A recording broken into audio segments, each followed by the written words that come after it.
The fragrance of selfless love that has drawn the world into one family.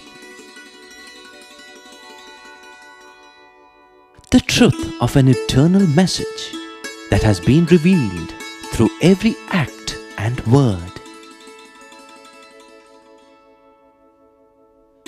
The fulfillment in service that has been taught by relentless sacrifice. The Lord's own life is indeed His message.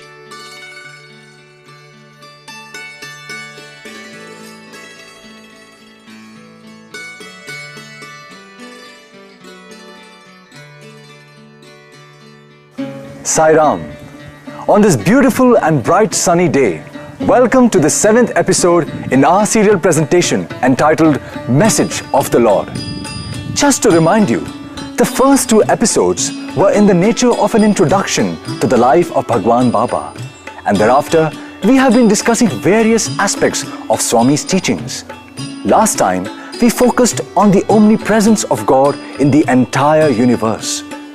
As I told you then, we may see many different and diverse objects as well as beings, but from a spiritual point of view, we must never forget that God is present in all entities, both animate and inanimate. Following up from that, in the present episode, we wish to discuss 2 topics. The first of which is what Baba refers to as constant integrated awareness. There are 3 words here: constant, integrated and awareness. Each of them has a deep significance. Prajnanam Brahma. This in Veda is called Prajnana, awareness. Not awareness, constant integrated awareness. Constant integrated awareness. Awareness అంటే సామాన్యమైనటువంటిదిగా మనం భావించవచ్చును. You may consider ordinary. కానీ వేదంలో చెప్పినటువంటి ఒక చైతన్యము, but that awareness of Veda, వేదంలో చెప్పినటువంటి ఒక చైతన్య శక్తిని and the power of the awareness, దాని constant integrated awareness is to be called constant ఎక్కడే కానీ ముక్కలయ్యేటువంటిది కాదు, and it doesn't ఎక్కడే కానీ కట్ అయ్యేటువంటిది కాదు, it won't break, ఎక్కడే కానీ జాయింట్ కి కాదు, no joints, ఇది ఏది కాదు, కాన్స్టెంట్ ఎప్పుడు జరుగుతూనే ఉంటుంది. it exists constantly, సర్వదా సర్వకాలేషు సర్వత్రా హరిచింతనం. it is present in all the periods of time. దానికి రాత్రి పగలనేటువంటిదే లేదు. it has no distinction between the day and జాగ్రత్త అనేటువంటిది లేదు. nothing whatsoever. సుషుమ్న మానమత్వం లేదు. it has no 3 states. కాలములు ఒక్కటే. all periods of time are one. అది ఏకం సత్విప్రా బహుధా వదంతి. the truth is one and not 2. In simple terms, what he meant was that one must see God in everything, everywhere, all the time. If, say, we see a galaxy through a telescope, after admiring it, we must not fail to realize that Swami is in the galaxy also. If we see a stone, we must realize that Swami is in the stone. In short, wherever we look and whatever we see, be it an ant or an elephant, we must realize that God is immanent in that being. If we keep on doing that, we would realize, as Swami often reminds us, that there is no place in the universe where God is not present. Indeed, the entire universe is only God and nothing but God. Achieving that realization is what constant integrated awareness is all about. Now you might ask, why on earth should I worry about this constant integrated awareness that you're talking about? I'm a busy person and I have very important things to do. Okay, tell me, what benefits will I get out of this constant integrated awareness? What is there in it for me? Well, becoming aware of God's omnipresence and staying in that state of awareness all the time will certainly not increase your bank balance, fetch you awards and things like that. However, there is something far more precious that one can gain, which is God's limitless grace and a quick reunion with Him, after which it would be nothing but bliss all the time. So, there is something at the end of the rainbow, if that is what you want to know. Meanwhile, someone quite practical might argue, yeah, I'm a businessman. I pray to God, I worship Him, I go to the temple. And now you're telling me I should see God in everything I do, including my clients, my customers? I make offerings to God, and I'm supposed to be making offerings, free offerings to my customers? Doesn't make sense to me. I've got a business to run here. I've got salaries to pay. It's just far too complicated for me to understand. Now that is a very good point. Sorry. And let us see what Swami says about it. Baba's point is simple, and he essentially says, "My dear fellow, you seem to be in a tearing hurry and do not pause even 1 second to think about what I am saying. Did I ask you to give anything free? Did I say do not make profit? Now listen carefully to what I mean when I say see God in every person. First ask yourself, what is God? The answer is simple. God is Sathya, Dharma and Prema. Hence, do business with your client in a truthful and righteous manner, which means firstly, do not cheat and take him for a ride. You do not have to fall at the feet of the client or give anything free, but just do honest business. Make a profit by all means. The code of Dharma allows you to do that, but do not gouge him for heaven's sake. Profits must be moderate and never excessive nor amount to exploitation. Free market advocates might tell you that price is what the market can bear, but that is not Dharma. So you see, the practical implication of cultivating this constant integrated awareness, or the C.I.A. principle, if I may call it that, is that it would help us to perform actions keeping God in view, but in accord with the needs of the occasion. That is how one must live in this world, reacting no doubt to short-term considerations, but always keeping the long-term in view. And long-term consideration means that the ultimate goal of life is to go back to God from whom we all have come. There is a balance between the short and long-term objectives, and I hope that is clear. Having discussed the C.I.A. principle, which is the first of the two topics that I wish to present in this episode, let me turn to the second one. People sometimes ask, especially those undergoing great difficulty and pain, "Oh God, why did you create this universe and put me in it?" Fortunately for us, Swami has given the answer, which is, I separated myself from myself in order to love myself.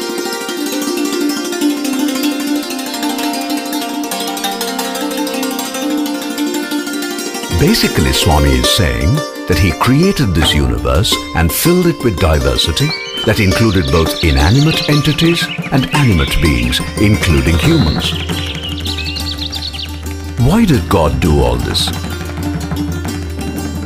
Because he wanted to stage a drama. What was the stage for this drama? The entire universe. Who were to be the actors? Humans. What about the rest? Well, the inanimate entities were sort of props, like the land, the sea, the mountains, and so on. What about the insects, animals, and so on? They too had their own supporting roles. At a basic level, they all formed the precursor to the human species. There was also a supplementary role for plants and animals. The plants provided food, the trees provided fruits and wood, and the cows provided milk, and so forth, all for humans. Okay, all these were enabling provisions for humans who were supposed to be actors. But what about the script and the storyline? Here, God was quite different from the usual playwrights. He simply said, "O humans, you make up the dialogue as you go along, but there is one thing I want all of you to do, which is to love each other." Maybe you now understand what Swami meant by saying, I separated myself from myself in order to love myself. That essentially meant I, the abstract and formless God, projected myself onto a lower plane made up of space and time, allowing diversity to manifest.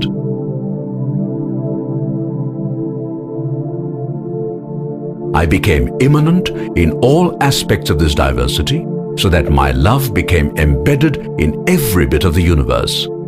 In particular, I gave to each individual the infinite treasure of pure love.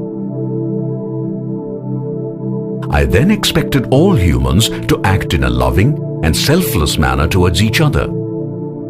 I did all this so that love, which is latent in the formless God, might become patent and manifest via humans with names and forms. So, maybe you now have some idea of why God created the universe. He did it so as to stage a drama with all of us humans playing the role of actors. There was no script or storyline, and God gave us perfect freedom to take the play along as we wished. But He was clear about one thing He definitely wanted. He said, "Dear humans, pure and selfless love must be the theme of whatever you do. And remember, that automatically implies that your thoughts, words, and action must also be pure." What does that mean? It means that they must conform totally to Sathya and Dharma. You cannot tell your brother or friend that you love him and then cheat him. Not allowed. Understand? Now go ahead and let the play evolve while I sit back and enjoy myself. Interestingly enough, that is not how things worked out. The actors, that is us humans, forgot God's instructions and began acting and speaking as they wish, meaning they allowed selfishness, greed, desire, anger, etc. to creep in, with the result the play began to get ruined. Worse still, humans began to have conflict, harm each other and so forth to such an extent that from time to time God had to put in a personal appearance as an avatar to set things right and get the play back on track, so to speak. And that, by the way, is how Swami happens to be in our midst right now, meaning that we have messed up the world so much that he feels we need his help. Teach me, O Swami, teach me, my Lord, that you are in me and I'm in you. Let me remember with every breath I take that I'm your child. But let us search our hearts and ask, do we feel that way? Swami often says, I give you what you want, interviews, rings, watches, etc., so that you would ask for what I have come to give.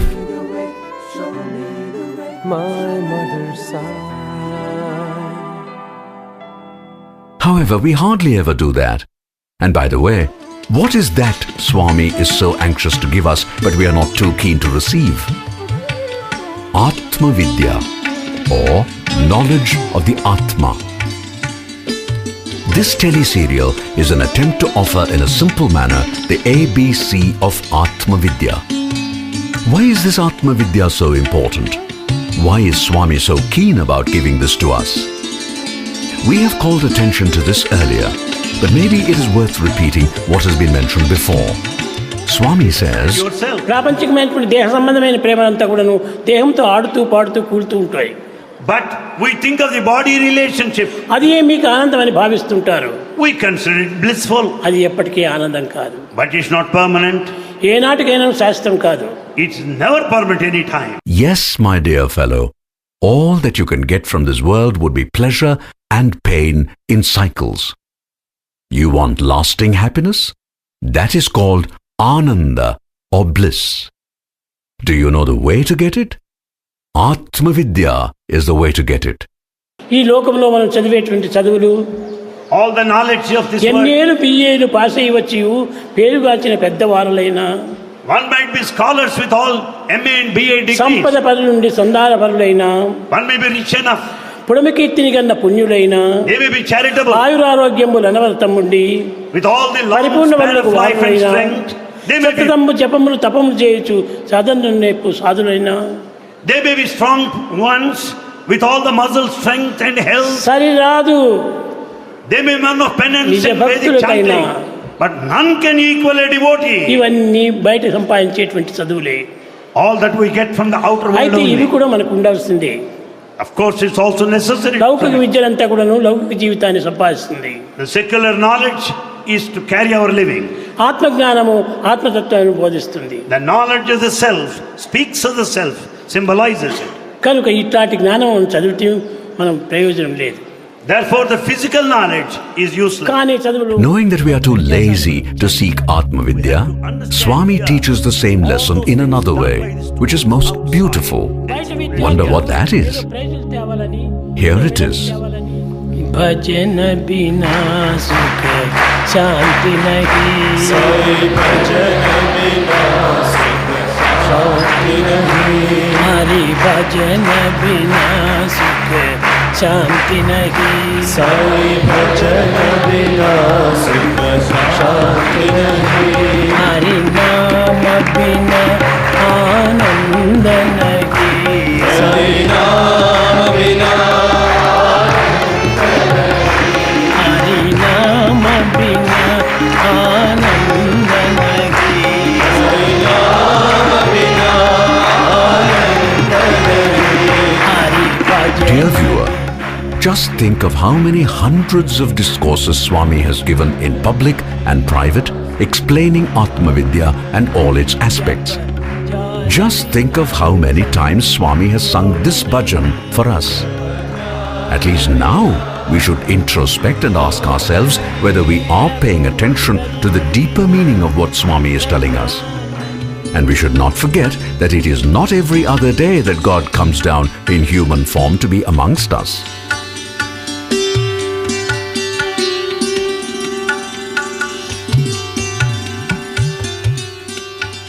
The times we are living in are truly out of the ordinary.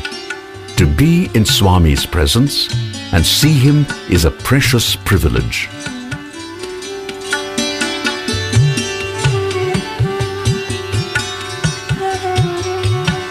విద్యార్థులారా, Students, ఒక To have the opportunity to listen to his discourse is a sure sign of his grace. To serve him is a blessing that simply must not be missed.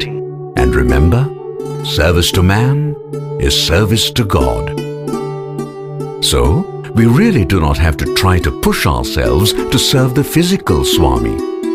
Once we realize this broader aspect of service to God, then it becomes much easier to think of God, to serve God, and to please Him in various ways.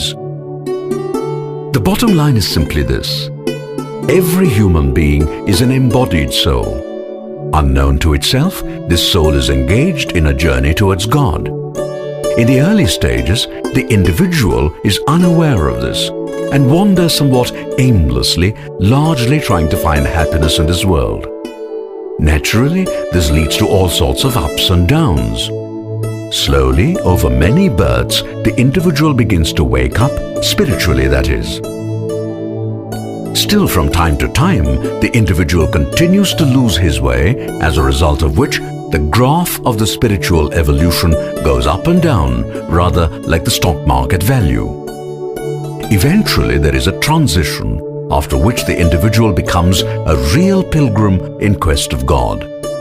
And when the individual gets close enough to God, the Lord, out of compassion, extends his hand and pulls over the devotee. The goal is finally reached, and it is bliss thereafter. Maybe we can now think in terms of a take-home lesson. I would say the lesson is, birth as a human puts the individual on the long road to achieving full awareness, which Swami refers to as constant integrated awareness. In that state, one may physically see diversity around, but always tunes to the God immanent within. Once one learns to see God in everything, everywhere, all the time, life becomes very different. it becomes one endless communion with God in a variety of ways, all of which fill the person with bliss or ananda. That, more or less, is the end of the road, barring the shedding of the mortal coil. I think it has been a heavy meal today with a lot of things to ponder about. So maybe we can take a break for now and meet again tomorrow to discuss and resume further. Meanwhile, I do hope you're enjoying the series and also find it useful. Thank you for being with us and meet us again tomorrow for the next episode. Jai Sai Ram.